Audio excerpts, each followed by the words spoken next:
Fashion Friday de LGPD, falar um pouquinho dessa questão aí tão comentada aí nos dias de hoje, tá bom, pessoal? Vou desligar a câmera aqui agora para a gente ficar mais focado na apresentação, tá? Foi bom para a gente se apresentar aqui. E, bom, qualquer dúvida, volto a falar, coloquem no chat aí que a gente vai tentando, ao longo da apresentação, vendo as dúvidas, comentando aqui com o Cris, com o Rogério, né, com o Amâncio, né, mais conhecido como Amâncio. E é isso aí, pessoal. Obrigado aí pelo comparecimento. Então, vamos lá. Essa é a nossa agenda que a gente vai abordar hoje, tá? Falar um pouquinho sobre alguns conceitos práticos, tá? Por isso que eu trouxe o Cris aqui, porque ele vai dar exemplos mesmo do nosso dia a dia, como isso é aplicado, né? Sair um pouquinho da teoria e ir mais um pouquinho para a prática mesmo, de como a gente aplica essas questões de LGPD. E falar das definições, o que são dados PII, né, os agentes de tratamento da LGPD, que são muito importantes para a gente entender todo esse conceito e tudo que está envolvido hoje, quem são os atores, né, nesse mundo que a gente tem aí de regulamentação da internet, né, as principais definições, né, quais são as leis. Ops, aconteceu alguma coisa aqui. Acho que a apresentação saiu. Só um minutinho, pessoal. Que eu vou carregar aqui de novo, tá? Peço desculpas, não sei o que aconteceu. Já está sendo apresentado, já não está mostrando. Está sendo. Eu estou aberto aqui. Carregando ela aqui de novo, pessoal. E aí a gente já continua aqui. Deu algum errinho aqui no carregamento da apresentação.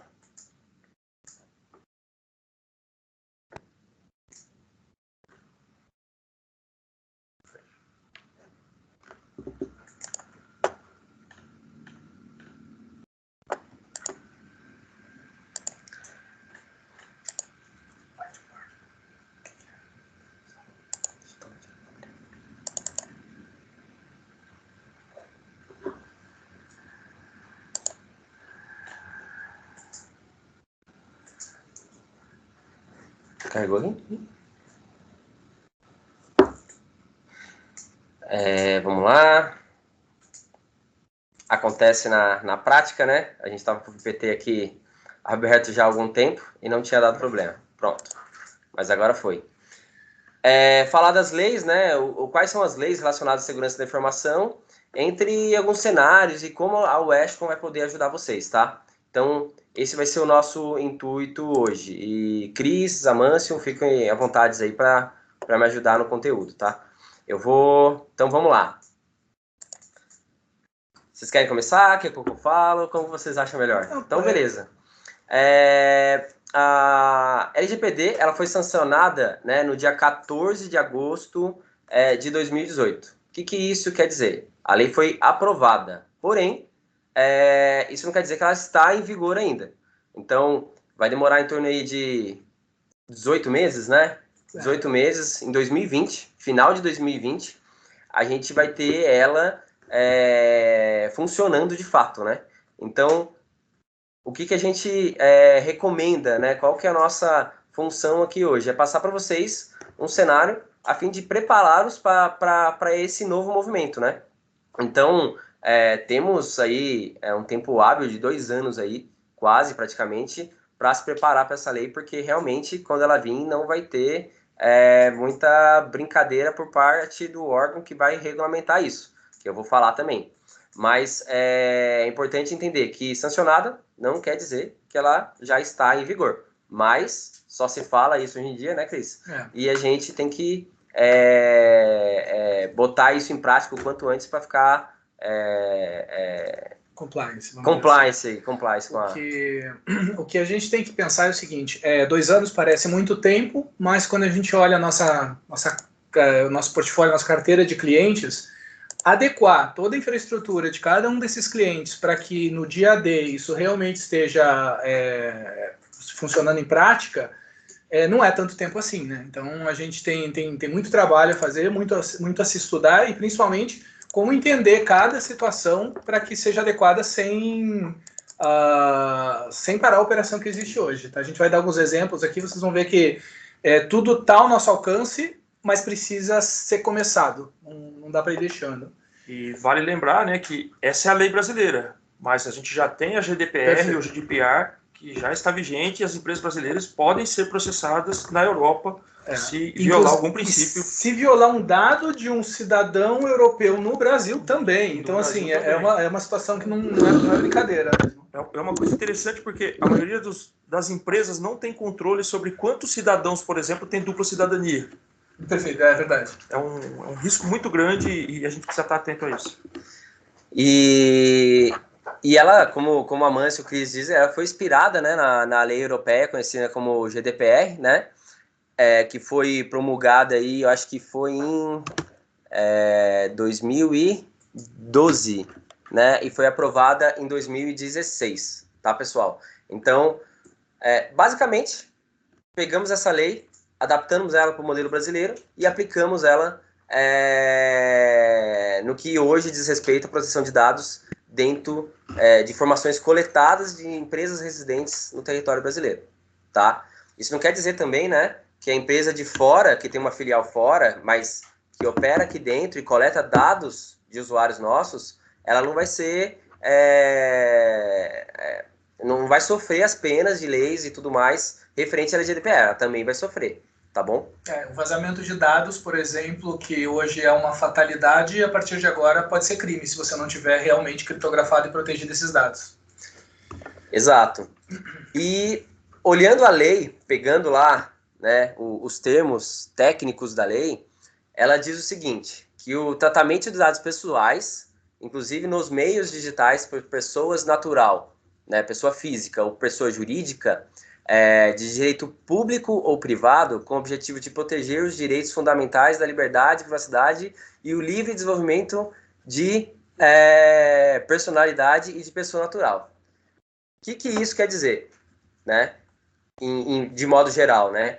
Que o objetivo da LGPD é proteger o usuário do uso abusivo e indiscriminado dos seus dados por parte de instituições, sejam elas públicas ou privadas. Então, todo mundo está no meio do bolo, todo mundo vai ser auditado e vai poder ser julgado por questões relacionadas à proteção e armazenamento de dados e vazamento de dados, que foi isso que por causa desses vazamentos de dados, que depois eu vou falar sobre Facebook, sobre Uber, sobre Netshoes, esses escândalos ajudaram muito que essa lei fosse realmente assinada e regulamentada o mais rápido possível, tá?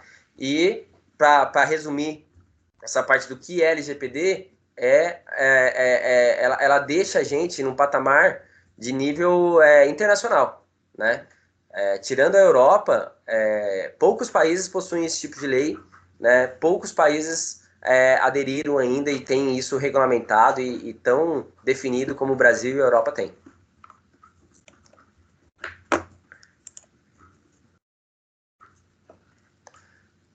Então, saímos agora do conceito de que é LGPD, mas ela tem outros conceitos como as definições do que são dados, tá? Então, temos dois conceitos que podem ser aplicados aqui, na verdade três, mas eu vou passar esses dois primeiro. Primeiro, a questão de dados anonimizados, é difícil falar essa palavra, mas são dados coletados de forma anônima, tá? Então, eu vi um exemplo, achei bacana, eu acho que eu vou compartilhar com vocês aqui. O que são esses dados? São dados que eu não consigo identificar o tipo de pessoa que é proprietária desse dado, né? Então, por exemplo, se eu estiver na rua e alguém me parar perguntando para mim, quem você acha que vai ser campeão brasileiro de 2019? Ou quem você acha que vai ser... Qual é o seu nível de aprovação do governo do Bolsonaro, do governo do nosso antigo presidente Lula? Enfim, e eles não exigirem nenhum dado pessoal meu, como nome, RG, CPF, esse é um dado anonimizado, né? Esse dado, ele não é considerado um dado que vai ser tratado pela lei LGPD, porque ele pode ser para fins de pesquisa, jornalismo. Pode dizer uma ou N pessoas, então ele pode determinar um segmento, uma classe, uma cultura, mas não necessariamente o indivíduo, que nos leva ao segundo dado, né? Exato. E quando esse dado, mas se, por exemplo, essa pessoa que chegou na... Porque esse dado vai ser processado depois, tá? Pela empresa que está coletando essa informação. Mas, depois que esse dado, se esse dado ele chegar assim, mas pode falar seu nome para eu anotar aqui, na minha pesquisa? Aí sim, ele já passa a ser um dado PII, né? Que são informações pessoalmente identificáveis, né? Que podem ser classificados como sensíveis e não sensíveis, tá bom? Então, a partir do momento que eu identifiquei aquela informação, que tem alguma informação, pode ser até um dado de cartão de crédito, tá? No meio dessa pesquisa. Aí sim, eu preciso eu preciso atender às regras e regulamentações da LGPD, tá? Então, que fique bem claro essas duas formas aí de definições de dados da LGPD. Uma coisa legal dos dados PII é que, assim, conforme a tecnologia avança, a definição de dado pessoalmente identificável vai mudando. Por exemplo, o que é um dado PII há 5 anos? Um CPF, um telefone com data, né? Porque o telefone ele pode passar, o número do telefone pode passar para outra pessoa, então já não é necessariamente num período de 20 anos, ele pode ser de mais de uma pessoa. Foto. Foto é um dado PII? Até pouco tempo atrás não era. Hoje, com reconhecimento facial, ele já entra na classificação de dados PII. Então,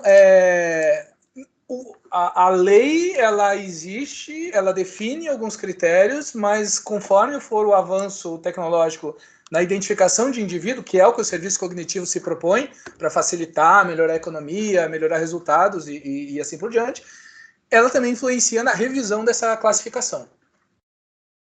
Bacana. E como eu comentei, né, os dados PII, eles podem ser classificados de duas formas, tá? Então, o primeiro é a informação não sensível, né, que não resulta danos ao titular, né, ao proprietário daquela informação. Então, eu vou dar um exemplo para você de um dado PII não sensível. Se eu colocar um endereço da minha empresa no site e o telefone, não deixa de ser um dado, né, da Westcom, vai estar no website da Westcom, né? Identifica o Westcom, porque tem o endereço lá, mas as pessoas precisam saber onde fica o escritório da Westcom, as pessoas precisam saber o telefone, então ele acaba sendo um dado não sensível, eu não tenho a necessidade de, no tratamento desse dado, enviar ele de forma criptografada, porque é de conhecimento público, né? Então esse é um tipo de dado não sensível. E tem o dado PII sensível, né? Que realmente, se os investimentos da Westcom em pesquisa e desenvolvimento dos próximos 5 anos. É um dado nosso, identificável, pela forma como a gente se posiciona, mas é sensível, né? Pode causar algum dano. Ou meu CPF, meu RG, o número, dá até um exemplo ali, o número da Previdência Social, o meu cartão de crédito, que hoje a gente salva em trocentos aplicativos aí. Enfim, esse é um dado extremamente sensível. Ele tem que ser criptografado desde a sua origem até o tratamento dele, e quando você, por exemplo, descadastrar do aplicativo, isso tem que ser excluído de forma imediata. Depois a gente vai falar um pouquinho mais da parte de descarte de dados. Então, é muito importante que vocês tenham essa ideia e entendam esses conceitos, porque isso vai ser aplicado no dia a dia de forma bem forte, tá, pessoal? Então, a parte de dados, acredito que a gente conseguiu atender aí, tratar um pouquinho as informações. E uma outra novidade que vai vir quando aterrissar mesmo de vez a LGPD, né, vai ser a questão de responsabilidades no tratamento das informações. O que eu quero dizer com responsabilidades? Tudo que diz respeito ao papel de cada um na tratativa desses dados e no recebimento e na coleta deles e de como ele vai ser processado, tá? Então, a gente tem aí 4 atores principais, né? Se eu posso dizer. Esses atores aí, eles são fundamentais numa empresa, por exemplo. A gente tem que considerar esses papéis para a gente poder tomar as decisões corretas referente à proteção de dados, tá? E começando nada mais, nada menos que o titular. É a pessoa natural que detém aquelas informações, tá? Ops, acho que... Vou mudar aqui. Que detém essas informações, tá, pessoal? Pronto. Que detém essas informações. Então, temos 4 atores principais na LGPD. É o titular, que é o cara que detém aquelas informações. Quem está fornecendo os dados pode ser eu, pode ser você, né? Quando a gente é o usuário ali final, acessando, por exemplo, uma rede social, tá? Então, aqueles dados, aquelas informações que eu coloquei são minhas, né? Então, eu sou o titular da informação, sou o owner, o proprietário daquela informação. Temos o controlador, que é a empresa, né, ou o setor público que coleta as informações, tá? Temos o operador, que é quem trata aquelas informações, tá? Então, o controlador, ele recebe, coleta, e o operador vai tratar. Depois eu vou dar um exemplo para vocês um pouco mais claro sobre isso. E temos o encarregado, que é como se fosse um cargo que a LGPD criou, que pode ser da empresa, do controlador que coleta os dados, ou pode ser de uma empresa contratada também. Então, esse cargo, o encarregado, é a pessoa que vai avaliar qualquer tipo de vazamento de dados dentro da empresa, é o cara que vai atender as requisições dos usuários, se eles não entenderem por que aquele dado está sendo coletado.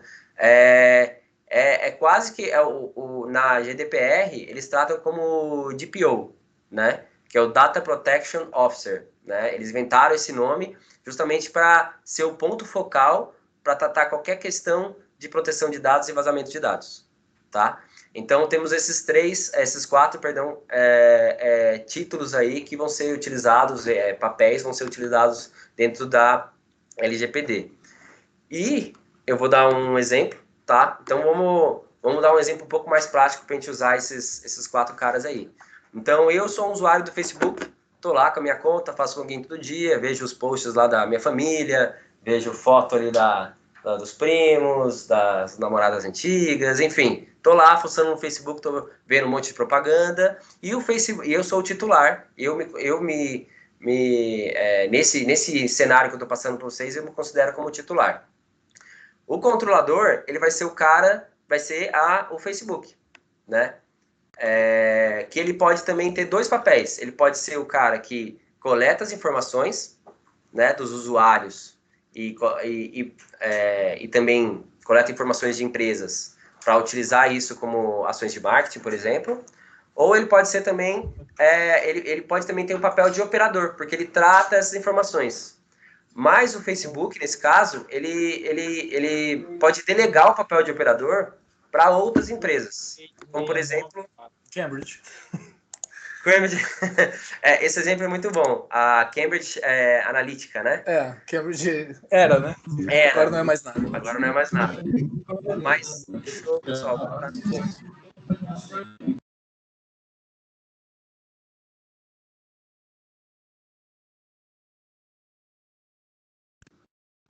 Voltando, pessoal, desculpa. Tinha colocado todo mundo no mudo aqui. Mas, só para vocês terem uma ideia. Então, o Facebook é o controlador que detém os dados. Faz parte do programa Surpreenda? Pessoal, só orientando para a gente não ligar aí o áudio, porque atrapalha um pouquinho a apresentação. E a gente tem que ficar mutando toda hora aqui. Utilize o chat para mandar perguntas, tá bom? Depois a gente vai tratar no final do evento, sobrando algum tempinho, a gente já fala um pouquinho das questões. Mas, voltando a dizer, o Facebook ele pode ser o controlador, porque ele coleta as informações, mas ele tem dados dos funcionários, por exemplo. E quem, por exemplo, processa a folha de pagamento do Facebook é uma empresa XPTO. Essa empresa vai ser o operador nesse sentido, porque ela pega os dados coletados pelo Facebook dos funcionários e vai processá-los. Então, ela vai ser o operador nesse sentido, tá? Ou, sei lá, se o próprio Facebook tem uma área para tratar esses dados do funcionário e enviar a folha de pagamento, ela vai ser o controlador e o operador. E o encarregado vai ser um cara dentro lá que pode ser um departamento também, ou pode ser uma empresa terceira, que vai ficar dentro do Facebook e vai falar assim, não, olha, os dados de marketing eu estou analisando todas aqui, uma empresa respondeu ou vai validar algum tipo de processo referente à proteção de dados, ele vai ser o decisor e vai fazer a comunicação entre a ANPD, que é a Agência Nacional de Proteção de Dados, que foi criada recentemente justamente para controlar, é como se fosse um órgão regulamentador qualquer aí que a gente tem do governo, uma Anvisa da vida, focado para a parte de dados. É isso Beleza? aí. Alguma coisa a acrescentar? Falei demais? Não, o que acontece na prática, a gente sabe, até um exemplo de ações de marketing, você tem a sua base de clientes que compram de você compra um determinado produto A, você quer vender um produto B, você simplesmente manda um e-mail para ele, você não vai mais poder fazer isso. Você tem que pedir autorização para ele comprar, para ele ser comunicado de produtos de outro segmento. Você tem um terceiro que faz esse trabalho. Se esse terceiro não pedir autorização, você responde por esse terceiro. Se esse terceiro pegar uma base e incluir na sua base de clientes informação de marketing para você vender mais, você responde também. Então, assim, na prática, tudo muda. Não é mais você fazer um anúncio ou alguém ou receber aquela ligação às 8 da noite daquela empresa de telecomunicações te oferecendo alguma coisa. Isso, na teoria, hoje já vai começar a acabar e na prática, em setembro, outubro de 2020, as multas vão ser pesadas. Acho que você até tem uns bons exemplos de umas multas aí praticamente impagáveis, né? Mas a gente vê mais para frente. O que está acontecendo no meio corporativo é aquilo que já acontece na nossa vida pessoal, né? Antes as pessoas estacionavam o carro, por exemplo, de uma forma errada numa vaga de garagem para idosos e estava tudo bem, no máximo ela levaria uma multa. Hoje não, tem as redes sociais que as pessoas tiram foto e postam e a gente perde o controle disso. O que já vinha acontecendo na vida pessoal já reflete de forma ativa nas corporações ou nas empresas. Por exemplo, qualquer dado que é trafegado ou informação que é trafegada dentro da empresa pode expor a empresa para cenários tanto com penalidades, por exemplo, perante essas leis, ou até destruir uma empresa por conta de um vazamento de informação ou algo do tipo. Então, essas normas e essas leis, né, elas não precisam ser vistas somente como uma penalidade, algo a mais, é uma proteção para a própria empresa e corporação também. Isso aí, pessoal. Muita informação, né? Eu sei que é muita informação para um tempo que a gente tem, mas vamos continuar aqui que tem mais coisas para a gente passar. Legal, esse material vai ser enviado depois para vocês, tá? Ele é bem didático, até para que vocês possam encaminhar para clientes, outras áreas. Diretor, exato, presidente da empresa, né? A gente preparou também um material, até alguns e-mails para você poder usar com seu time. Isso aí. Então vamos lá. As principais definições da LGPD, tá? Então, o que a gente vai ter que atuar, o que as empresas vão ter que atuar de fato, resumidamente, para atender algumas normas da LGPD. Então, as organizações elas vão ter que informar a autoridade nacional, que é a ANPD, qualquer violação de dados pessoais. Teve um caso de algumas empresas aí, que eu vou citar, que foi até a Uber que sofreu um processo, que eles tentaram até passar um bypass ali no governo e pagar os hackers que invadiram o ambiente deles e roubaram dados de milhões de usuários. Isso não pode. Isso aí, porque assim, você está querendo falar para o governo assim, não, minha empresa está totalmente em compliance com a LGPD, mas ela não está, porque senão ela não teria os seus dados vazados, né? Então, esse bypass que a Uber tentou fazer está errado, né? E ela publicamente respondeu isso, que tentou realmente não politizar isso. Por quê? Porque não é só a parte financeira de multa que está em jogo, né? É a imagem da empresa, né? A imagem da empresa acaba contando mais até do que a multa que ela vai pagar, porque isso pode destruir a empresa, que é o caso que o Chris comentou daí da Cambridge Analytica, que faliu, né? Então, a gente tem esse tipo de problemas aí que a gente vai ter que não vai poder querer esconder do governo aí se algum dado for vazado e se isso não vier a público, né? Tem que informar a NPD da mesma forma que os outros órgãos são informados de qualquer alteração que você vai fazer dentro da sua empresa, tá? Então, os usuários terão garantido o direito de acesso aos dados pessoais retidos pelas organizações, né? E o consentimento do titular para o tratamento desses dados. Então, não sei se vocês sabem, né? Lógico, vai lá, baixa um produto na internet ou faz inscrição numa rede social, tem lá, você concorda com os termos, aquilo vai ter que estar mais explícito, né? Vai ter que surgir um pop-up, você vai ter que ler o documento mesmo, não só sempre dar um next, finish lá, né? Para que realmente garanta que o usuário está ciente por qual motivo aqueles dados estão sendo coletados dele, tá? Então não tem mais aquela coisa meio que aquele asterisco no canto da página ali que você nem lê direito e fica subentendido que você assinou o contrato, tá? Então tem que ser mais explícito, né? Eliminação dos dados pessoais após o término do seu tratamento, né? Eu estava até comentando antes da nossa conferência aqui com o Cris sobre isso. Então, Cris, você ia falar aquela questão lá da criptografia que eu acho importante? Que você comentou? Na eliminação dos dados, o que a gente tem hoje, tá? Entrando bem pouquinho no técnico. Quando você aperta para deletar um arquivo da sua máquina, ele simplesmente marca 0 naquele arquivo, mas o arquivo continua lá, no disco. Isso vale para qualquer tipo de armazenamento, tá?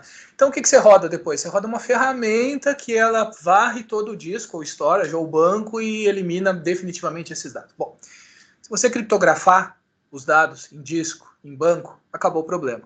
Então, a criptografia, que antigamente era vista como algo, um custo, um extra, uma coisa que eu não preciso disso, virou algo mais barato do que qualquer outro tipo de tratamento que você possa dar posterior a uma eliminação de um dado.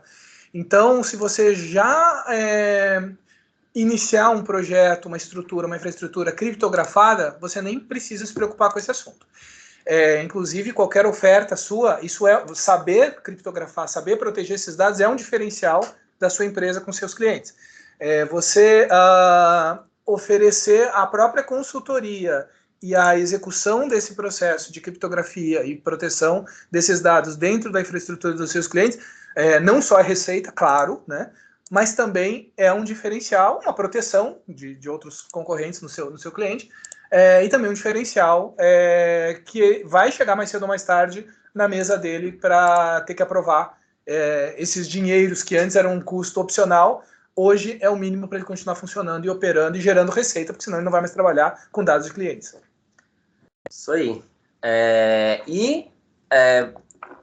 A eliminação, a gente comentou aqui, que o Cris falou da eliminação dos dados pessoais, e também referente à parte do encarregado, né? Então, as empresas deverão ter uma pessoa dedicada para cuidar do tratamento de dados, né? Então, vai sim virar um cargo, vai sim virar uma profissão, né? Já virou, né, aliás, né? Lá fora lá fora, e assim, enquanto a gente não acostumar com isso, inclusive aqui na Westcom e na própria Microsoft, né?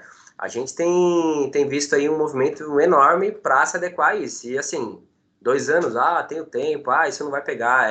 Eu acho que não é bem assim. Melhor a gente começar a se adaptar o quanto antes com isso, porque e gera oportunidades, que é o que a gente vai falar daqui a pouco, né? Tudo isso que a gente está explicando é para a questão de oportunidades que a gente vai conseguir gerar mais receita ainda, trabalhar com os nossos clientes para atender esse tipo de demanda de segurança, tá bom? E só para contar uma historinha rápida, tá? Eu não sou nenhum cara de direito aí que é conhecedor das leis, mas a gente estudou um pouquinho para fazer esse webinar. Então a gente vai falar um pouquinho de como tudo começou, né? Quais são as leis e as normativas brasileiras referente à segurança da informação. Então, tudo começou lá atrás, né, em 2013, com a primeira lei, a lei conhecida como Lei Anticorrupção, né, que dispõe sobre a responsabilização administrativa e civil de pessoas jurídicas pela prática de atos contra a administração pública nacional, estrangeira e de outras providências. Então, se tem qualquer tipo de informação que foi abordada de proteção de dados, a lei anticooptação já tratava em alguns pontos, lógico que não cobria tudo, mas ela foi o primeiro passo aí para a gente chegar à LGPD. Depois, em 2014, a gente teve a lei conhecida como Marco Civil da Internet, né? Que estabelece princípios, garantias, direitos e deveres para o uso da internet no Brasil. Então, ela, sim, já tomou um corpo maior para proteger as informações de dados de usuários na internet, tá? Posteriormente, teve uma resolução do Banco Central do Brasil, né, sobre a questão de proteção de dados, né, em nuvem ou local, referente a instituições financeiras, né, e demais instituições autorizadas a funcionar pelo Banco Central do Brasil. Então, informações de cartão de crédito... Ops, eu acho que eu pulei alguma coisa aqui, pessoal. Alguém pegou o controle. Tem que controle.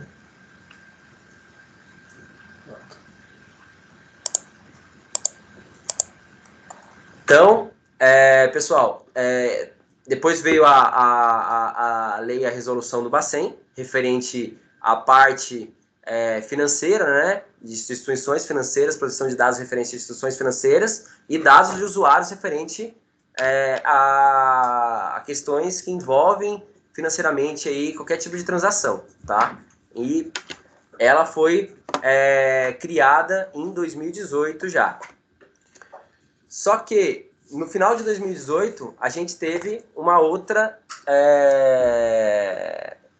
lei, né, que foi a nossa famosa lei LGPD, que foi promulgada, tá? Então, em 14 de agosto de 2018, conhecida como Lei de Proteção de Dados, a LGPD foi criada, mas só vai entrar em vigor em final de 2020, né?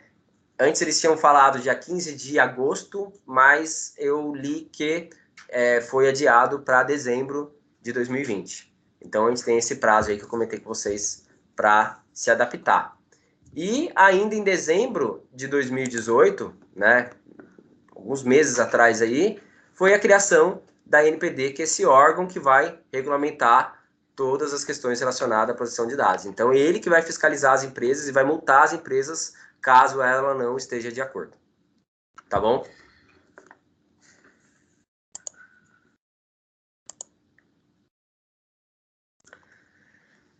Alguns exemplos aqui de como os dados podem ser coletados, tá? Então, acesso à internet, né? Cookies que você aceita, e agora você vê que muitos sites eles falam assim que eles pedem sua autorização e falam que o site usa cookies, então você tem que estar ciente disso, né?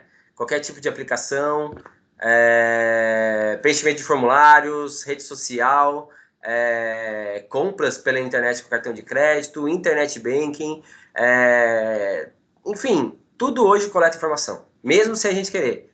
A localização do celular coleta informação. Então, assim, você está andando ali, você entra num restaurante, você sai do restaurante, o Google te fala assim, como foi sua experiência no restaurante? Sem você falar nada, sem você dar nenhum tipo de informação. Então, hoje, tudo é coleta de dados e coleta de informação.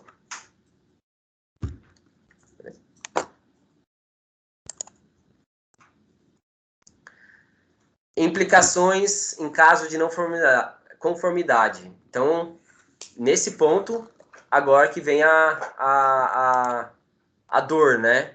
Então, tudo muito legal, tudo muito novo, as ideias são excelentes, mas se a gente não cumprir, vai vir multa aí pesada, né? Que pode chegar aí a 2% do faturamento, limitando aí a 50 milhões por infração. Então, por infração. Por infração. Tá? Só para deixar claro que não é uma só. Não é uma só. Então, você pode fazer 10 que você vai ter as 50 milhões. Não, se cada uma atingir o teto, né, você vai ter 50 milhões, você vai ter 10 e 50 milhões aí para pagar. Um exemplo de uma infração, óbvio que não qualquer infração é 50 milhões, mas o seu cliente teve seu dado capturado, por exemplo, numa concessionária porque ele comprou um veículo. Você vai ter que mandar um e-mail para ele dizendo, olha, seu dado entrou aqui porque você efetuou a compra, tal. Posso te enviar comunicações? Então, quer dizer, é o que eles chamam na Alemanha de double opt-in.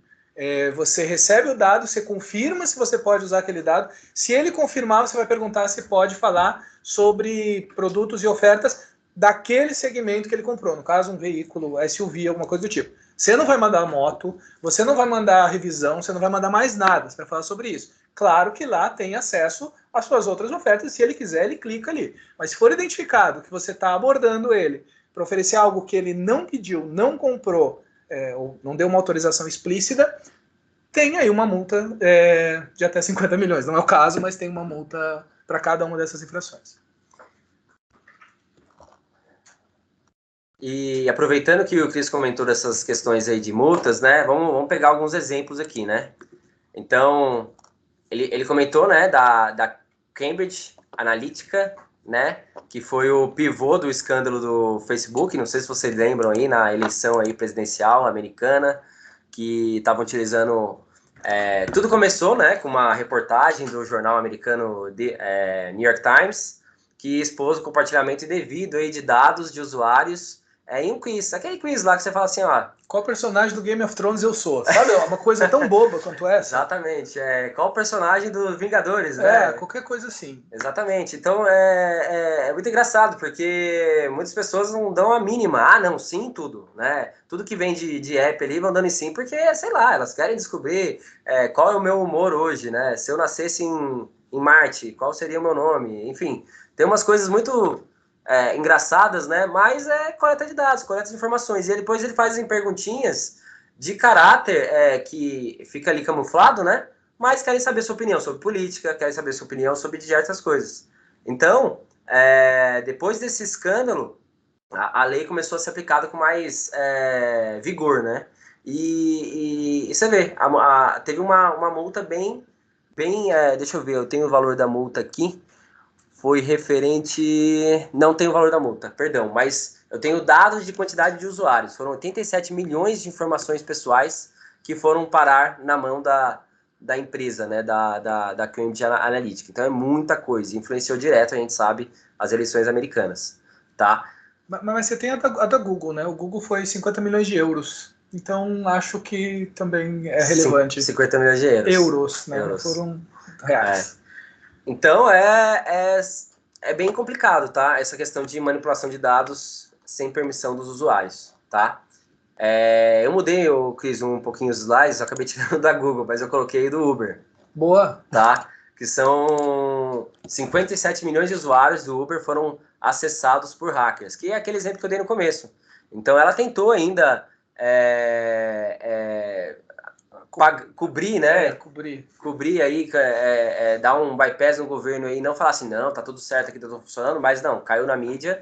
Ela tentou pagar os hackers, como a gente tem aí nos ataques de ransomware da vida, né? Que o cara te exige ali uma grana para te devolver os dados sem criptografia, né? Mas não teve jeito. Teve uma multa pesada de 148 milhões, né? E os invasores também tiveram acesso aí a mais de 600 mil carteiras de motoristas de aplicativo. Então é muita coisa, tá? O terceiro, um pouquinho mais recente, é o da Netshoes, que foi multado em 500 mil. Não foi até que muito, se você pensar nas outras empresas aí, por vazamento de informações de 2 milhões de clientes. Isso sem a lei, né? Porque isso com a lei, acho que fica mais caro, vai ficar bem mais caro. Exato. Então, só para vocês terem ideia, né? Quantas informações, o mundo gira em torno de informação. Hoje, informação é dinheiro, né? Então, a gente não pode deixar barato, deixar livre aí de segurança qualquer tipo de dado que a gente possui, tá bom? Só alguns exemplos aí para vocês terem ciência, né? E alguns cenários que eu comentei aqui de oportunidades. Então, a gente tem vários cenários onde a LGPD terá grande impacto, né, nas relações comerciais de consumo que exigem coleta de dados, né, sobretudo diante a crescente tendência no tratamento de dados pessoais de clientes e consumidores, né, com a finalidade de traçar o seu perfil, né, identificando diversas informações, em especial hábito e condições financeiras e de crédito dos usuários. Então, assim, estratégia, né? Se elas estão coletando dado, aquele dado vai ser importante no futuro para identificar algum tipo de oportunidade, né? E a gente tem como proteger esses diversos segmentos que eu estou apresentando nesse slide: comércio, banco, empresas de TI, negócios digitais, com ferramentas que a gente vai falar daqui a pouquinho, Microsoft, e ferramentas do portfólio total da Westcom que atendem esse tipo das regulamentações da LGPD, tá? Não, assim, se você tem na sua carteira, se você tem no seu portfólio esses segmentos, já dá para você tentar tangibilizar com tudo que a gente falou e depois, claro, entrar em contato para a gente tentar estudar caso a caso, para demonstrar e com cada um de vocês e depois para compartilhar, talvez em um futuro webinar de novo sobre isso, que não vai acabar, os cases. Isso aí. Eu acho que eu vou cortar dois slides aqui, só para passar a bola para o Amâncio. Ele vai fazer uma demo rapidinho aqui de algumas soluções Microsoft, né? Acho que eu vou pular aqui direto, só para a parte do nosso portfólio. A gente falou de descarte de dados, né? E só para vocês entenderem como a Westcom ela se posiciona dentro disso, né? Não sei se vocês conhecem a história da Westcom, mas a Westcom nasceu de ser um distribuidor de valor agregado para diversos fabricantes justamente na área de segurança, né?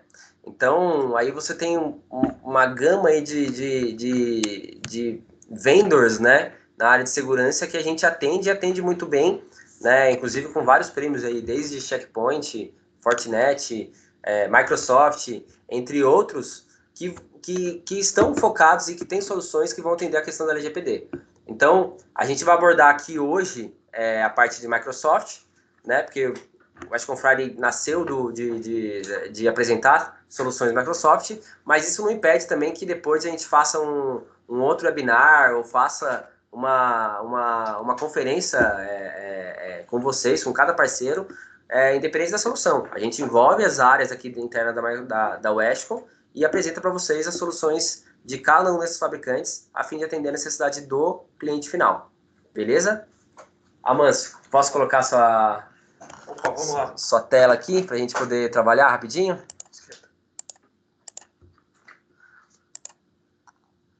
Pegar aqui as informações do Amâncio. E queria agradecer também, cara, o alto quórum que a gente tem hoje. Eu não sei se vocês chegaram a perceber, a gente bateu aqui mais de 100 participantes, tá? Praticamente um recorde do nosso Westcom Friday. Então, assim, agradeço imensamente aí a vocês participarem. A gravação está sendo feita, os links vão ser enviados e espero que a gente esteja agregando informações relevantes para a vida de vocês, tá?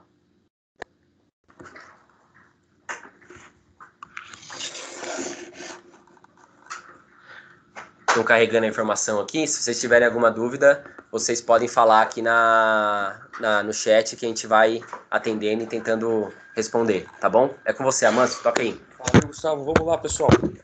Não se preocupem, tá, em ficar apegado a nomes de ferramentas ou funcionalidades. Vamos entender o conceito e como isso pode ser aplicado na prática e tragam os problemas para nós na Westcom, tá? Tragam os cenários e a ideia aqui é que vocês entendam ou possam ter visão das possibilidades que a Microsoft pode ajudar a teu cliente ou você como revenda a se posicionar nesse contexto de leis gerais de proteção de dados e tecnologia. A gente falou muito sobre leis e cenários jurídicos, tá?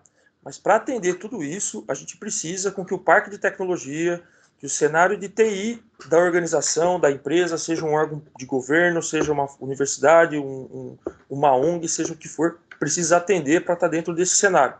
E tudo começa com tecnologia. Os dados estão em plataformas de tecnologia. O primeiro pilar que a gente atua é a proteção da infraestrutura. Apesar de a gente não ter falado sobre isso até agora, atender essas demandas ou esses cenários das leis gerais de proteção de dados significa também ter o seu processo de validação de e-mails, anti-spam, antivírus e todo o teu parque de tecnologia protegido. Como que a gente trabalha com isso?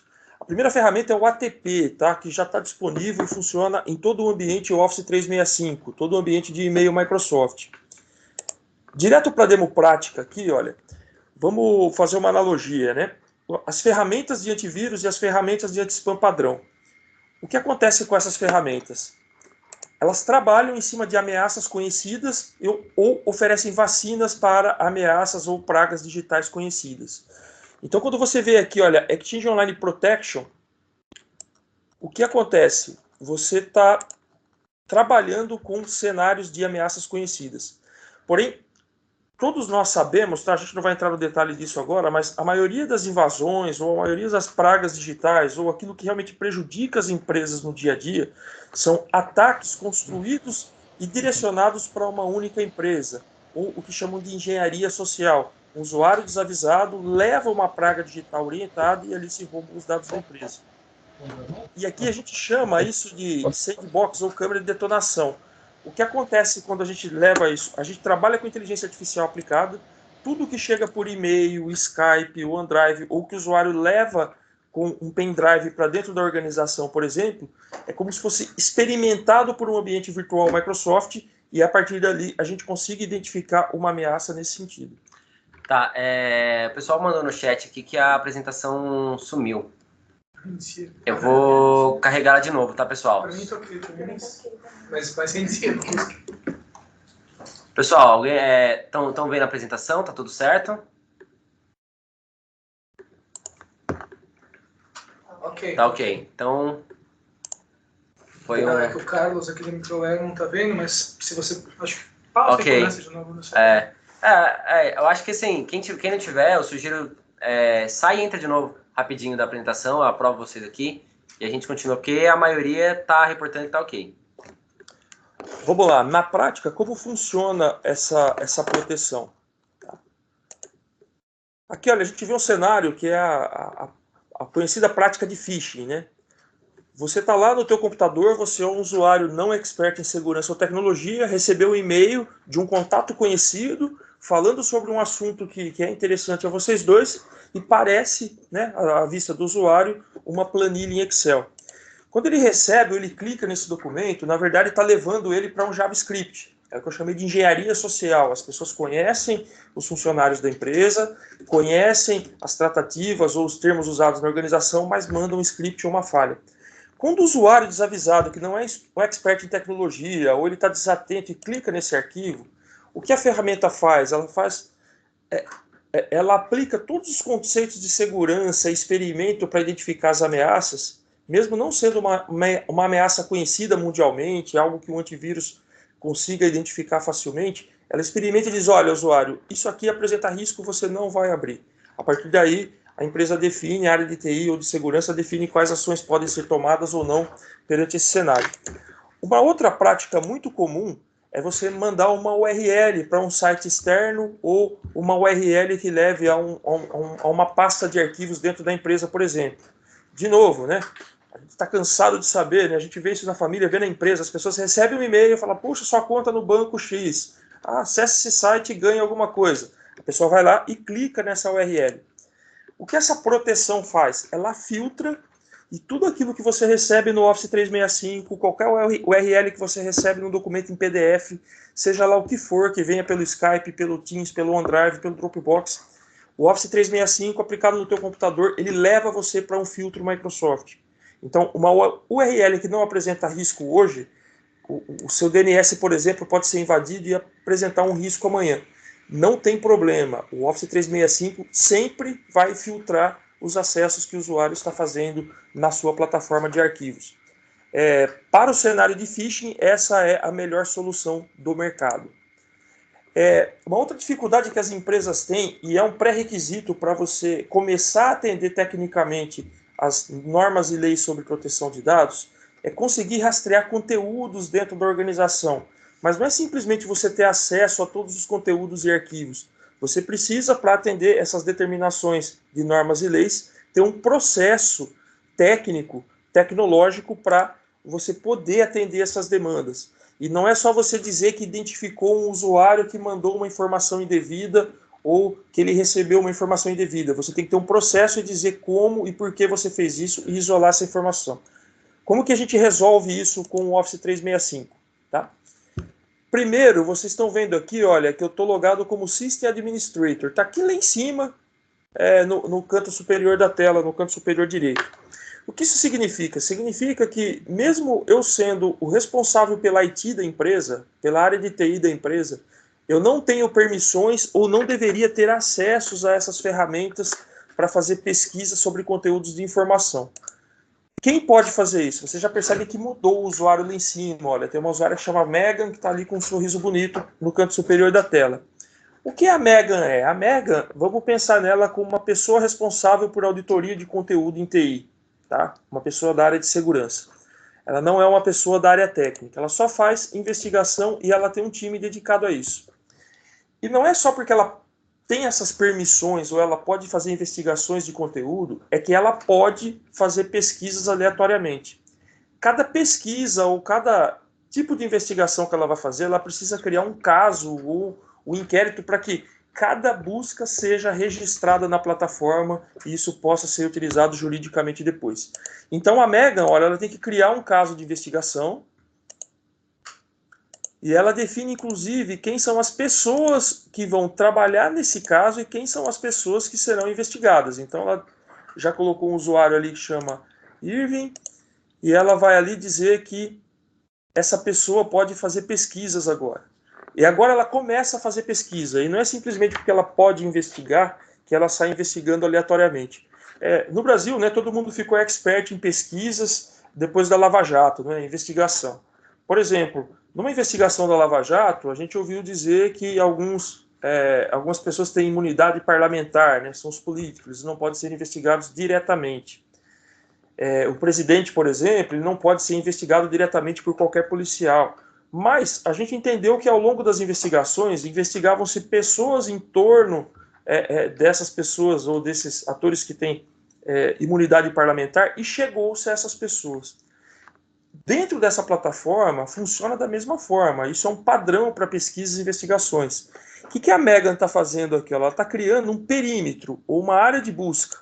Então, ela está dizendo que só serão investigados esse usuário que se chama Irving, mais o time de finanças.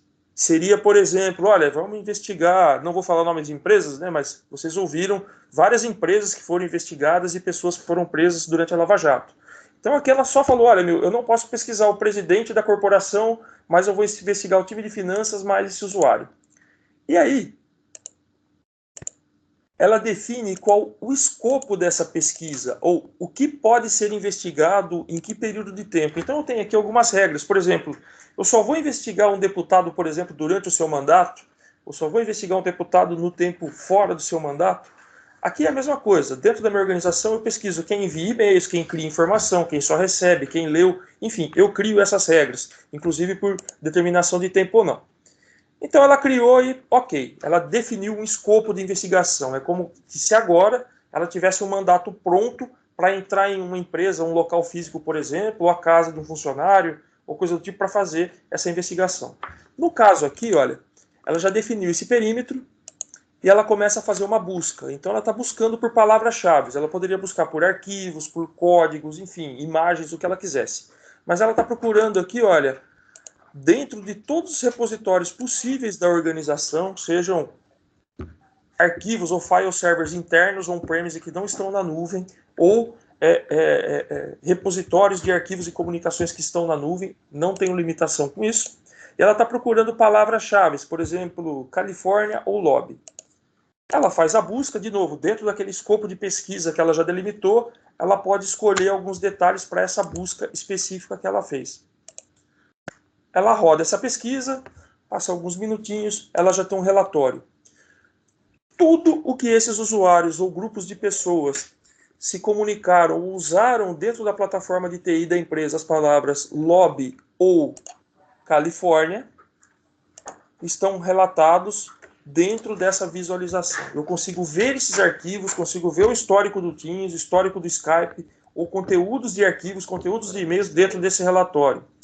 O que isso significa? Significa que eu não tive que ir lá e pegar a máquina do usuário, fazer a investigação do disco rígido dele, não significa que eu tive que ir lá no servidor, fazer um backup de tudo e ficar investigando arquivo a arquivo. A ferramenta fez isso para mim. Tá? E se eu precisar levar isso para um órgão de investigação externo, por exemplo, não tem problema. Eu gero esse relatório, posso mandar para um perito forense, por exemplo, fora da minha organização, é gerada uma hash que garante o conteúdo, que ele não foi alterado no meio do caminho. Quando a gente olha para as nossas áreas de TI e pensa como funcionam as investigações hoje, a gente vê uma ferramenta desse tipo, a gente sabe o quanto a gente está preparado com esse tipo de ferramenta para avançar para os cenários de investigação baseados em leis gerais de proteção de dados. Até aqui alguma pergunta, pessoal? Se tiver alguma por texto, eu acho que é legal. Vamos lá. Por exemplo, do João Dourado, tá? Atualmente os clientes utilizam o Exchange Online. Nesse caso, o cliente tem que fazer o upgrade da licença atual para Exchange Online Protection. O pessoal, o suporte técnico aqui respondeu que já é uma ferramenta nativa do Office 365. É isso mesmo ou não? Vamos lá. Se a gente estiver falando do ATP, que é aquela proteção adicional às ameaças conhecidas, eu tenho que fazer um adicional do licenciamento. Ah, entendi. Tá? Tem uma SKU, o valor é mínimo e você protege todo o ambiente. Agora, falando dessa ferramenta de investigação de conteúdo, não tem custo. Ela já é nativa. Ela já é nativa do Office 365. Então, ele pode ter perguntado em algum momento da apresentação, já fica respondido para os dois cenários que a gente viu. O Janiel Pereira aqui corroborou com o que você acabou de falar. Ele não é nativo ATP mesmo, então tem um licenciamento, mas essa ferramenta aqui ela já está disponível. O legal do ATP é que o valor é muito baixo comparado com qualquer ferramenta de terceiro que o cliente possa comprar. Estou falando aí de outros fabricantes. Que é muito daquilo que eu estava falando, a criptografia fica barato no cenário fica desses, barato, né? Essa fica barato. ferramenta fica barata. Né? E é legal quando você falou de criptografia. A criptografia era cara por quê? Porque até então, como que a TI sempre se preocupou com segurança? A gente se preocupava com o repositório dos arquivos de informação. Só. A gente tinha segurança baseada em dado. Né? Se eu movesse um arquivo entre uma pasta do meu file server, eu perdia toda a proteção e o controle das informações. Com esse novo conceito de segurança e leis gerais de proteção de dados, eu protejo a informação e não estou mais limitado ao repositório. Parece um pouco complexo isso, mas, por exemplo, se eu tenho um prontuário médico, eu consigo protegê-lo dentro ou fora do hospital, seja em qualquer lugar. A gente vai ver agora nessa próxima demonstração, na prática, como é esse conceito. Olha, o usuário abriu um documento no Word e começou a digitar uma informação. Tá? O que ele digitou ali? Nesse caso aqui é óbvio, ele digitou um número de conta corrente e um número de cartão de crédito. Ele não tentou enviar isso para ninguém ainda, mas suponha que talvez seja uma receita médica que a secretária lá do médico está digitando, poderia ser um atestado médico que me diz se eu tenho alguma doença contagiosa ou não, que eu não quero que isso seja exposto. Enfim, quem vai definir o que é crítico ou não é o cliente junto com o apoio da área de tecnologia. Áreas de tecnologia e segurança trabalhando juntos.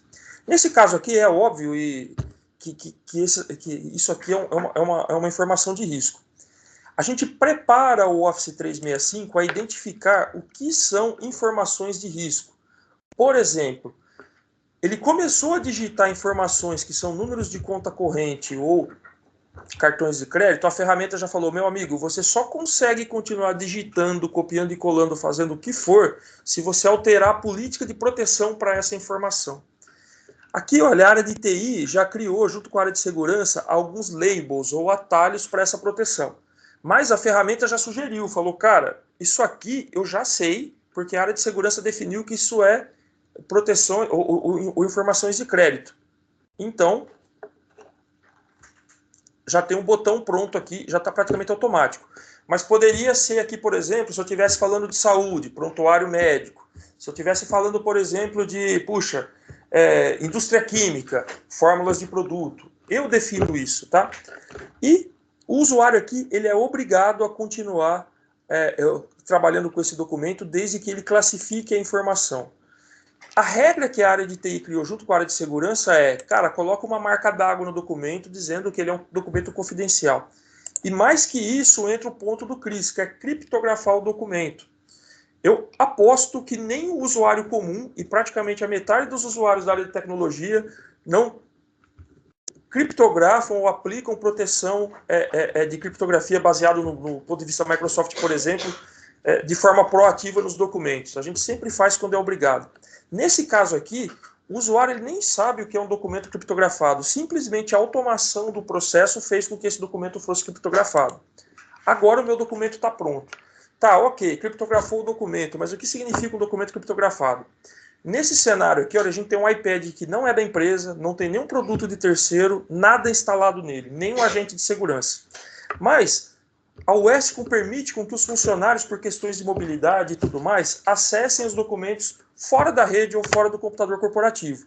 Então ele vai lá para o OneDrive ou o Dropbox, por exemplo, e tá vendo ali, olha, eu tenho o OneDrive, nesse caso eu tenho o Dropbox também. Não interessa o repositório ou o local que o documento está. Como eu protegi a informação lá na origem, olha, ele vai abrir o documento, ele vai conseguir ler o documento em qualquer dispositivo, mas aquela proteção que eu apliquei no documento faz isso aqui, olha. O usuário tenta salvar o documento em um local não autorizado, um dispositivo que a minha empresa definiu que não vai salvar esse documento lá. O que acontece? Deixa eu só voltar aqui que eu avancei. O que acontece, olha, a ferramenta diz assim, cara, a empresa permite que você leia ou use o documento. Opa, peraí, deixa eu voltar. Alguém está chamando o controle da apresentação. Espera aí. Deixa eu só posicionar a apresentação de novo. Ok. A política da empresa disse que eu não posso salvar o documento em um local não autorizado. Esse documento vai ficar no Dropbox, vai ficar no OneDrive se eu quiser, vai ficar no Google Docs, vai ficar no file server da empresa, não interessa. Eu não vou salvar em nenhum outro dispositivo. Mas o usuário é muito esperto. Ele vai lá, ele abre o documento novamente, copia o conteúdo da informação e quer colar isso num documento do Word, num WhatsApp, seja lá o que for. A mensagem que ele recebe, olha, meu amigo, o documento está protegido. Mesmo você conseguindo ler o documento, você não consegue copiar o seu conteúdo para lugar algum. Ah, mas e se o cara fizer um print screen de tela? O que acontece? A tela fica preta, o documento continua protegido. Se ele quiser compartilhar ou colocar numa TV, esse documento não vai ser visto. Se ele quiser fazer um Hangout, um Skype online e compartilhar a tela, o documento vai ficar preto. Aqui eu tenho certeza que tem perguntas, não tem? Tem, vamos dar uma olhadinha aqui, porque tinha uma pergunta do assunto, desculpe, do assunto anterior. Sobe um pouquinho, por favor. Sobe mais um pouquinho. Para fazer criptografia, ele tem que ter a licença do ATP? Não, criptografia é outra coisa. Não, sim, ele está perguntando do assunto anterior, né? Do ATP, quando você estava... Ah, tá. Vamos pensar assim, ó, eu tenho alguns níveis de segurança. O primeiro deles é proteger o que entra pela minha rede, tá? Eu estou protegendo o meu perímetro onde eu tenho as minhas informações no meu ambiente de trabalho. O ATP protege, tá? Eu tenho proteção baseada em Windows e Office, que é estendível a outras plataformas, tá? Puxa, mas eu tenho também Google Docs na minha empresa. Não tem problema. Eu posso estender essa proteção de documentos porque eu não estou mais limitado a repositórios. Então, o ATP protege tudo aquilo que entra no meu ambiente corporativo. Mas eu não só tenho que proteger as entradas, eu tenho que me preocupar com as saídas, que é o que impacta diretamente nas leis de proteção de dados.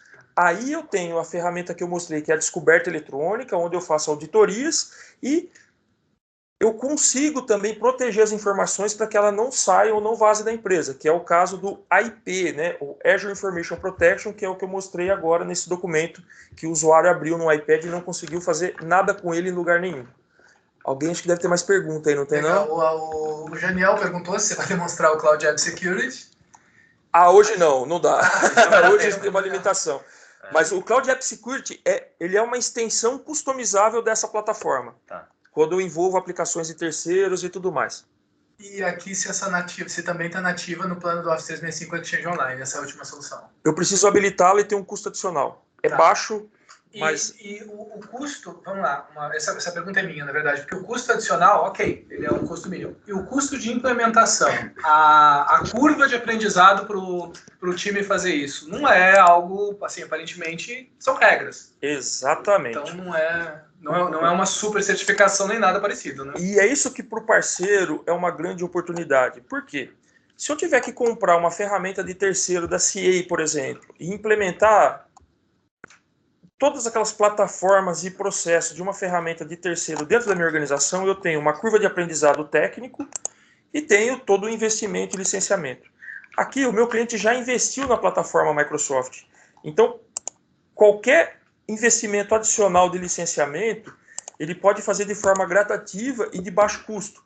Mas lembrando, né, a hora que eu viro o botão lá e falo, cara, esse tenant ou essa empresa já tem o Azure Information Protection. A partir daí, começa um trabalho que é serviço puro, que é consultoria pura feita pelo parceiro. Por exemplo, você habilita isso no tenant do cliente e fala para ele, beleza, agora você pode proteger suas informações. Aí o cliente diz assim, puxa, mas eu tenho uma tabela ou uma coluna de um banco de dados Oracle que nada daquela coluna ou banco de dados Oracle possa ser copiado e colado, por exemplo, no Excel, no e-mail, ou enviado por mensagem, colado no WhatsApp. Aí entra a consultoria e o serviço do parceiro. Tá? Então, qual é a vantagem da plataforma Microsoft? Outras plataformas eu compro o produto completo e tenho uma curva longa de implementação. Na plataforma Microsoft, eu adiciono features de licenciamentos básicas, mas eu consigo acompanhar o roadmap de implementação sem um custo alto de investimento inicial. Perfeito. Pessoal, então, assim, não é, como o Márcio falou, tá?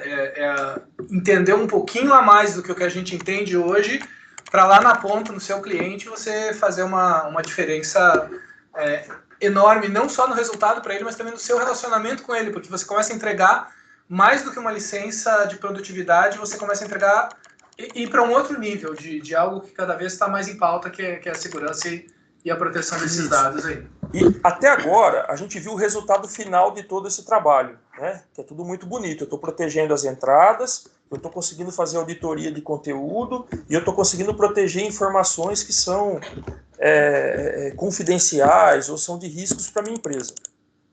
Só que antes de eu chegar nesse resultado que eu mostrei para vocês, eu tenho que fazer todo um trabalho de mapeamento de riscos do cliente, que começa desde a análise de risco da sua infraestrutura até analisar os seus processos de negócio para entender o que está acontecendo. Tá?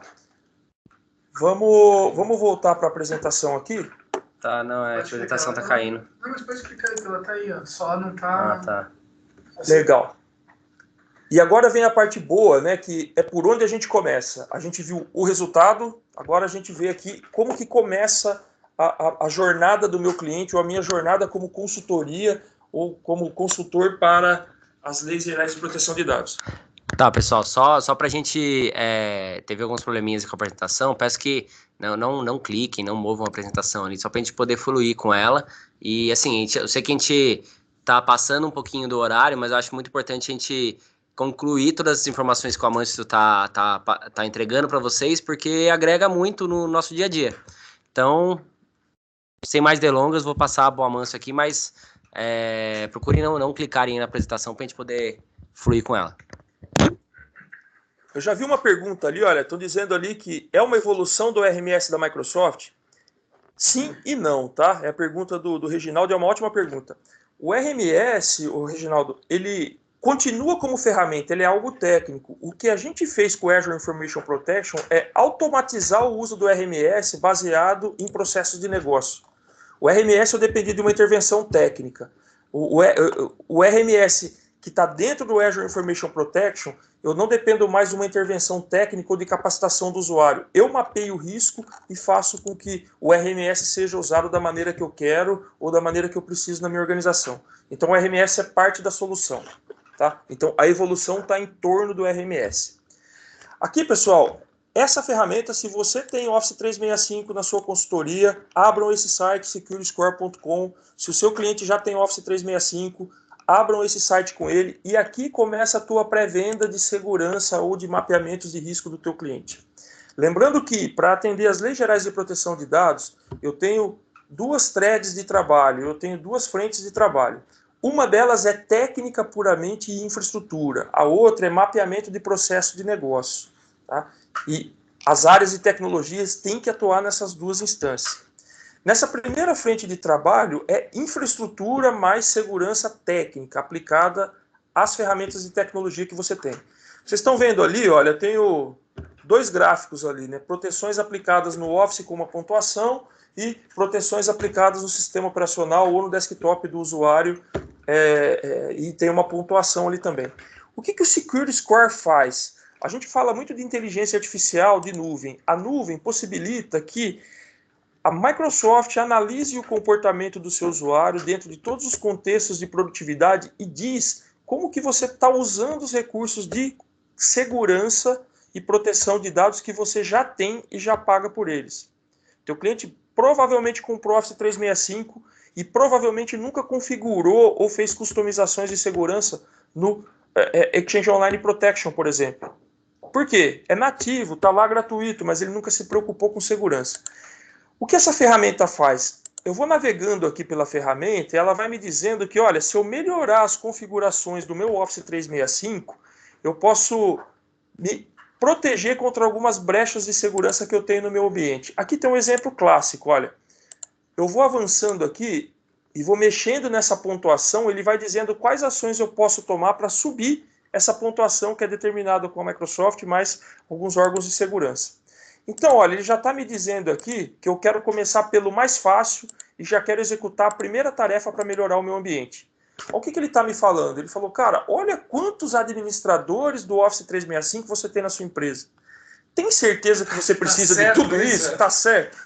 Se por algum motivo você precisa realmente de tudo isso de administradores, o que a ferramenta faz? Ela fala, cara, vamos fazer o seguinte, é muita gente para você gerenciar e treinar em termos de segurança. Vamos aplicar o múltiplo fator de autenticação, que você não gasta nada para proteger isso? Aí, lá na ferramenta, você aplica o múltiplo fator de autenticação para todo mundo que é usuário administrativo ou tem poderes administrativos do Office 365. Na prática, o que isso significa?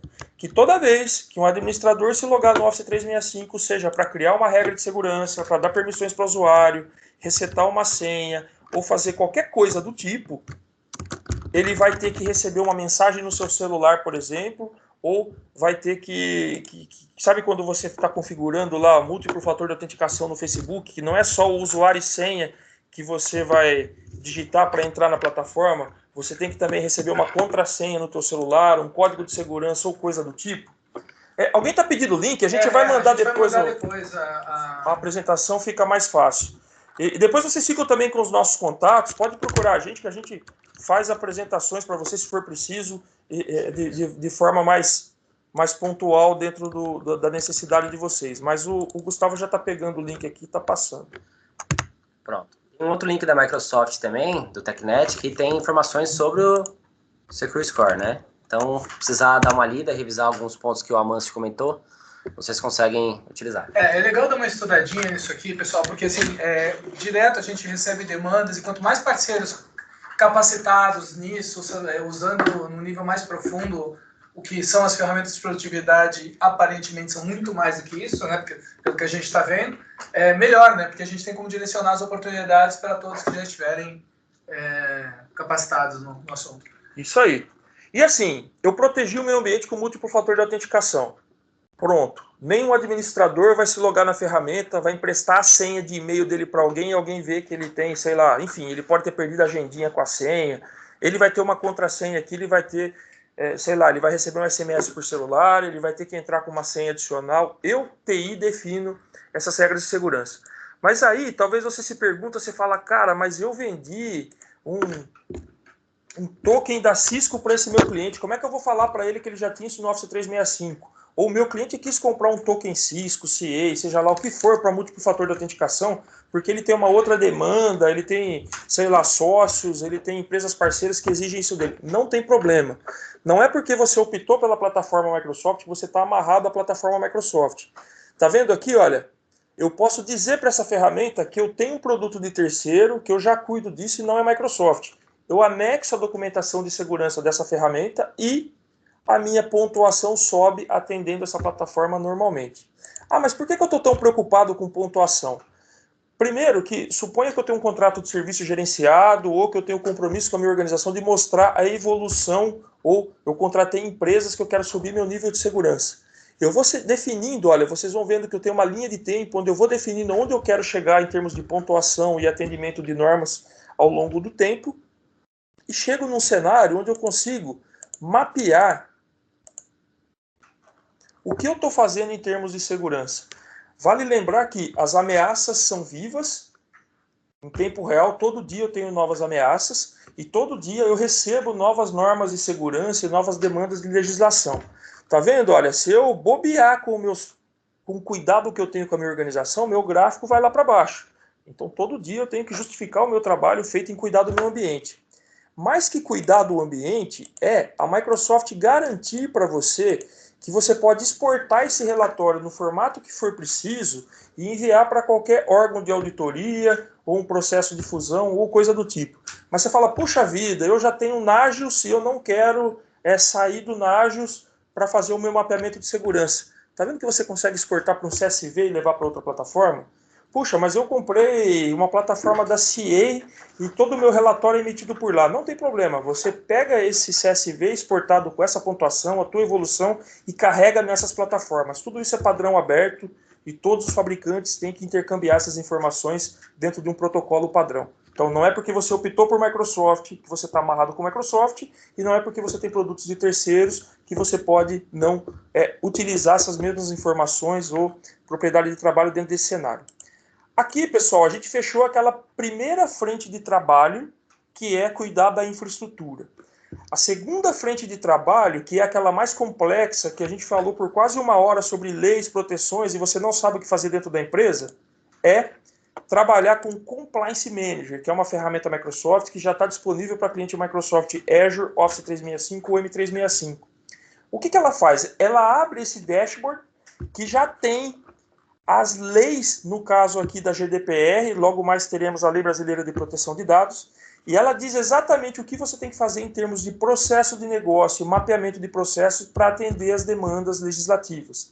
Então, aqui é praticamente um project pronto ou um planner pronto, um planejamento de atividades. Aqui, o que o administrador ou a área jurídica faz, ou a área de RH, seja lá da empresa? Aqui não são intervenções técnicas. Ele clica em cada norma que precisa ser atendido e ali já lista, baseado nas normas e termos técnicos, o que precisa ser feito em termos de mapeamento de processo de negócio para você avançar para um cenário de conformidade. Vale lembrar, pessoal, que não existe nada novo. As leis são novas, em forma de lei. Porém, essas leis são baseadas em normas técnicas mais antigas ou mais velhas que a gente. Por exemplo, eu estou vendo ali umas normas de GDPR que são baseadas em NIS 800/53. Eu estou vendo ali um mapeamento de processo que é ISO 27001/2013, blá, blá, blá. São normas técnicas que já existiam, porém, perante a lei, nós não éramos obrigados a cumpri-las. Ah, mas a minha empresa já investia em SOC, ITIL. Provavelmente você já estava avançando nesse cenário e agora esse mapeamento ou esse trabalho fica mais rápido do ponto de vista de tecnologia. Mas aqui nós vimos 2 ferramentas, que é o Security Score e o Compliance Manager, que sem conhecimento algum de normas técnicas ou sem conhecimento algum jurídico, você, consultoria, já consegue chegar com o teu cliente e definir imediatamente uma frente de ação para atender essas normas. E, Amâncio, não tem custo nada disso. Não, quem tem a plataforma Microsoft já tem esses cenários, tá? Já tem essas ferramentas disponíveis. Ótimo. Amâncio, eu não sei se você tinha mais alguma coisa para falar. Não, eu pretendo encerrar aqui e ouvir quem tem perguntas ali. E já porque a gente tem mais uma coisinha para mostrar. Eu sei que a gente passou um pouquinho do horário, que termina às 11 horas, mas eu acho que é importante a gente abordar também como que a Westcom vai ajudar vocês no dia a dia, né, Cris? Eu só tenho que colocar o outro whiteboard, mas basicamente é o seguinte, como a Amâncio falou, né, a gente está desburocratizando muita coisa, tornando muita coisa mais rápida, né, então a gente consegue, para fazer isso escalar, a gente tem que pegar algumas ferramentas, algumas soluções para que vocês consigam levar os seus clientes sem ter trabalho, basicamente compartilhando. Você está conseguindo ver a tela? Não. Eu vou colocar, vou compartilhar a tela, é mais fácil. Tá. Então, por exemplo, quem já usa o Data Analytics, o Westcom, né, o Blue Sky Data Analytics, quem já está no nível Grow do Edge, quem não sabe qual nível está também, é só conversar com a Thaisa, né, Gustavo? Acho que procurar lá para saber dizer direitinho quais são os critérios. Tem algumas soluções, por exemplo, no caso que o Amancio mostrou as recomendações que são feitas no ambiente do Microsoft 365, a gente também tem as recomendações do Azure, em um só ambiente, que te ajudam a criptografar, saber que coisas você está gastando sem necessidade, por exemplo, um IP numa VM que está desligada, coisas desse tipo. A gente também tem os assessments. E esses assessments, no conceito de assessment, nada mais é do que você conseguir passar alguns questionamentos para o seu cliente fazer para a infraestrutura dele, para a operação dele. Perguntas simples, tá? Como, por exemplo, quais áreas da sua empresa já tiveram treinamento sobre GDPR ou LGPD? Isso, pode passando aí, só para demonstrar, basicamente. Então, por exemplo, recursos humanos já teve, vendas não teve, o jurídico teve, marketing eu não sei. Então, quando o seu cliente responde essas perguntas, pode passar, é como se a gente tivesse um scoring do nível de entendimento dele do LGPD, e daí a gente sai com um material para explorar as oportunidades, tudo automatizado, tá? Um e-mail, por exemplo, para ele saber quais são as oportunidades que ele tem de melhoria, e falando de produtos como, por exemplo, o Microsoft 365, que a gente não explorou praticamente nada desse mundo, mas aí, de novo, depois entra em contato individualmente para a gente conseguir ajudar. E o que a Westcon saiu na frente, né? O pepino e abacaxi é grande. É grande. Assim, a gente falou de multas milionárias, empresas pequenas estão sujeitas a essas grandes multas, são batalhas jurídicas e, enfim, tem todo tipo de pessoa, todo tipo de escritório de advocacia, qualquer coisa tá no jogo. Se a gente chamar um advogado, ele não sabe dizer o que você precisa da prática. E o que a Westcon fez e investiu bastante foi fatiar esse problema, que começa com o quê? Entendimento, primeiro, das leis e normas, e segundo, como levar isso da forma mais fácil para o cliente. Mas a Westcon mais Microsoft sozinho não consegue abordar clientes. O que a gente faz? A gente deixa pronto para que você, que já é o expert em tecnologia do cliente, consiga fazer esse mapeamento e trabalhar com o cliente nessa jornada, né? Não é um único contrato ou uma única proposta que vai levar o cliente para esse cenário. Pelo contrário, é uma jornada, né, e sai na frente aquele que consegue ser o parceiro do cliente para essa jornada de segurança e leis gerais de proteção de dados. Então aí vocês estão vendo no ambiente que o próprio cliente acessa, né, as recomendações de infraestrutura e outras funcionalidades de quem está no nível no nível Grow do Edge, do programa de canais da Westcon. Pode passar aí. Então esse é um exemplo de um material que é retornado para ele depois dele responder qual é a situação atual dele em relação a Stack Compliance com as leis de proteção de dados. E o legal é que isso aí, aquele assessment que vocês estão vendo ali, vocês podem pegar o código e colocar nas suas plataformas digitais. Então você pode colocar no seu site, você pode colocar na sua apresentação, a Westcon te fornece isso, e os seus clientes, dependendo, não sei como vocês executam as suas campanhas de captação e de oportunidades, os seus clientes mesmo podem ter acesso a isso, responder, automaticamente vocês recebem esses dados, claro que respeitando sempre a Lei Geral de Proteção de Dados, o cliente que preencheu vai receber esse e-mail e depois vocês continuam levando as oportunidades de vocês da forma mais automatizada possível, tá? E pensem positivo e se interessem pelo tema, porque por mais que o seu cliente seja resistente em falar sobre isso ou deixar esse mapeamento pronto, os bancos não vão mais trabalhar com folha de pagamento se o cliente não provar que está ok com as leis gerais de proteção de dados. Planos de saúde, eles não vão manter os convênios se eles não tiverem a garantia que do lado da empresa as ferramentas de RH estejam protegendo os dados. Então, assim, o seu cliente vai ser obrigado a se preocupar com isso. Mesmo que ele não queira, ele precisa usar o sistema bancário para fazer pagamento, ele tem que interagir com o INSS, ele tem que interagir com os bancos e FGTS, ele tem que interagir com os planos de saúde. Ele vai ser obrigado. Então vamos ficar preparado para atuar nesse cenário. Quanto menos tempo ele tiver, mais caro vai sair. Quanto mais cedo começar, melhor. Bom, obrigado, pessoal. Amâncio, Cris, eu acho que, nossa, 1h30 de falar sobre LGPD e tem mais coisa para falar ainda. Tem mais ferramenta que suporta esses ambientes, tem mais assunto, é interminável a quantidade de conteúdo que a gente tem para falar sobre isso. E finalizando com o que o Cris falou, né? A gente da Westcon, a gente está preparado para atender dúvidas sobre a lei. Você viu que a gente se preparou para esse webinar, não muita informação, muita questão jurídica envolvida, mas você vai poder ajudar seus clientes utilizando essas ferramentas e esse assessment, esse arquivo que você pode usar até no seu site, né, Cris? Você pode colocar como embed no seu site para o pessoal, para os seus clientes entenderem, consultarem se eles estão em compliance ou quanto eles não estão em compliance com a LGPD. É tudo free, é só entrar em contato com a gente que a gente disponibiliza para vocês, tá? Tem algumas perguntas aqui. Vou mandar o link da apresentação depois, sim, né? Tá, eu vou mandar depois o link da apresentação para vocês, tá bom? Fiquem tranquilos. Finalizando, eu tinha aqui algumas boas práticas para mostrar aqui para vocês do referente ao que a gente recomenda para vocês, tá? Então, tudo que a gente falou aqui está resumido nesses bullets aqui que eu coloquei nesse último slide, tá?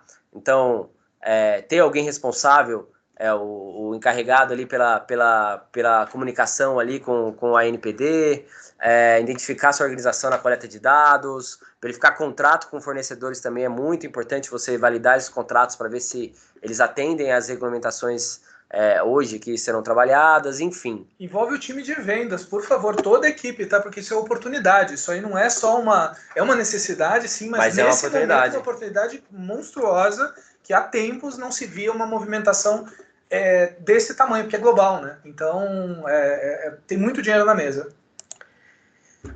Isso aí. Pessoal, obrigado. Obrigado mesmo. Quórum excelente. Em breve, mais novidades. Cássia está aqui do nosso lado, do marketing. Falou que tem alguns eventos aí, os próximos, né? Daqui 2 semanas a gente volta. Daqui 15 dias a gente volta. Semana que vem tem de instância reservada. Semana que vem a gente vai falar sobre instância reservada no Azure. E depois dia 24 de educação. E dia 24 de educação. Obrigado, pessoal. Desculpa passar um pouquinho do tempo, mas eu acho que foi extremamente válido. Obrigado, pessoal. Obrigado, Bom dia. pessoal. Até a próxima. Tchau, tchau. Tchau, tchau.